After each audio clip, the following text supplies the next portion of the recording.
Nama saya Tita Niarista dengan NIM 0503232046. Saya dari kelas 4F Perbankan Syariah. Di sini saya akan menjelaskan mengenai investasi keuangan dan moneter. Secara istilah, investasi adalah barang tidak bergerak atau barang milik perseorangan atau perusahaan yang dimiliki dengan harapan untuk mendapatkan pendapatan periodik atau keuntungan atas penjualan, dan pada umumnya dikuasai untuk periode yang relatif panjang. Adapun jenis-jenis investasi, satu ada investasi aset real. Nah, ini investasi pada aset nyata seperti tanah, bangunan, emas, dan barang-barang produktif. Dua ada investasi aset keuangan. Ini investasi dalam bentuk surat berharga seperti saham, obligasi, sukuk, dan reksadana. Tiga ada investasi syariah. Investasi yang dilakukan sesuai prinsip syariah seperti deposito mudharabah, sukuk, saham syariah, dan pembiayaan usaha berbasis akad syirkah, mudharabah, atau musyarakah. Teori keuangan. Secara umum, uang berdasarkan fungsi atau tujuan penggunaannya didefinisikan sebagai suatu benda yang dapat dipertukarkan dengan benda lain.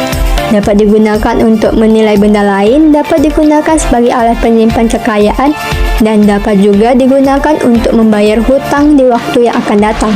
Secara umum, teori keuangan ini adalah cabang ilmu ekonomi yang mempelajari bagaimana individu, perusahaan, dan pemerintah mengelola sumber daya keuangan mereka dalam rangka mencapai tujuan tertentu. Secara etimologi, kata moneter berasal dari bahasa Latin moneta, yang berarti uang.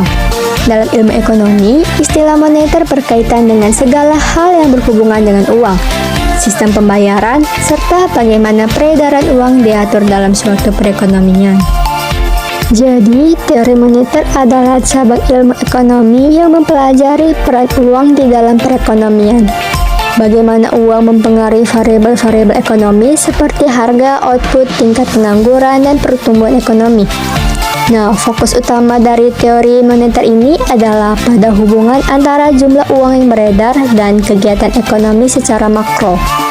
Teori penting dalam bidang moneter. Satu, ada teori kuantitas uang. Teori ini menyatakan bahwa jumlah uang yang beredar memiliki hubungan langsung dengan tingkat harga. Rumus utamanya adalah MV sama dengan PT, di mana M adalah jumlah uang beredar, V adalah kecepatan peredaran uang, P adalah tingkat harga, dan T adalah volume transaksi. Dua, teori Keynesian menekankan pentingnya permintaan uang untuk motif transaksi, berjaga-jaga, dan spekulasi. Menurut Keynes, permintaan uang tidak hanya dipengaruhi oleh tingkat harga, tetapi juga oleh tingkat pendapatan dan suku bunga. Tiga, ada teori monetaris. Ini menyatakan bahwa perubahan jumlah uang beredar merupakan faktor utama yang mempengaruhi aktivitas ekonomi dan inflasi dalam jangka panjang.